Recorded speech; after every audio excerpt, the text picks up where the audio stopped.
দর্শক, বিএনপির সিনিয়র যুগ্ম মহাসচিব কথা বলছেন, আমরা সরাসরি চলে যাচ্ছি সেখানে।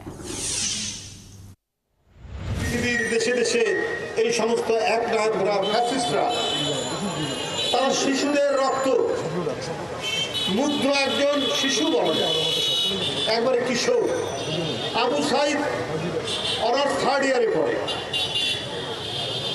আহনাফ ইন্টারমিডিয়েটে পড়ে,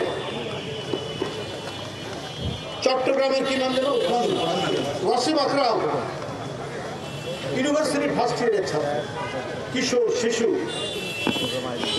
সারা বাংলাদেশের 1,500-এর মতো এই বাচ্চা শিশু কিশোরদের রক্ত ঝরিয়েও ক্ষমতায় থাকতে চায় শেখ হাসিনা। তাহলে উনি উনার চামচারা বলে বেড়াতো উনি নাকি তাহাজ্জুদের নামাজ পড়তেন, নিজেও বলেছে তাহাজ্জুদের নামাজ পড়তেন। আর আপনি যদি তাহাজ্জুদের নামাজ পড়তেন পরে আপনি রসুলের একটা বাণী যদি আপনি আত্মস্থ করতেন, আপনি গৌতম বুদ্ধের একটা বাণী যদি আপনি মনে মুখস্থ রাখতেন, যীশু খ্রিস্টের একটা বাণী যদি মুখস্থ রাখতেন, তাহলে আপনার কোনোদিন একটা শিশুকে হত্যা করার মতো মনোভাব আপনার হতো, অভিপ্রায় আপনার। আপনি কিছুই মানতেন না, লোক দেখানো নামাজ, লোক দেখানো তাহাজ্জুদের কথা বলতে। এটাকে ইসলামের পরিভাষায় বলা হয় মুনাফিকি। এই মুনাফিকি করে রাজনীতি করতে করেছে।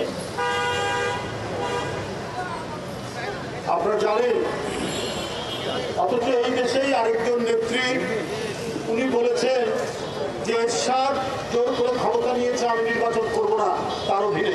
উনি করেননি। এই যে পার্থক্য, এটা জনগণ সবসময় দেখেছে এবং তার প্রতি তাদের অঢেল শ্রদ্ধা তারা দেখিয়েছে। কত কথা বলেছে। উনি চিকিৎসার জন্য লন্ডনে গেছেন 2017 সালে, ওবায়দুল কাদের বলেছে উনি ফিরবেন। আওয়ামী লীগের নেতারা বলেছে দেশনেত্রী বেগম খালেদা জিয়া ফিরবেন না, উনি 3 মাস পর ঠিকই ফিরে এসেছেন। উনি দেশের মাটি আর মানুষ ছাড়া উনি বাইরে লুকিয়ে থেকে পুরোদিন রাজনীতি করেন। এই কারণে আজকে তিনি দর্শক, বুদ্ধ পূর্ণিমা উপলক্ষে বিশ্বমৈত্রী কামনায় আয়োজিত শান্তি শোভাযাত্রায় কথা বলছিলেন বিএনপির সিনিয়র যুগ্ম মহাসচিব রুহুল কবির রিজভী। আমরা সরাসরি যুক্ত ছিলাম সেখানে।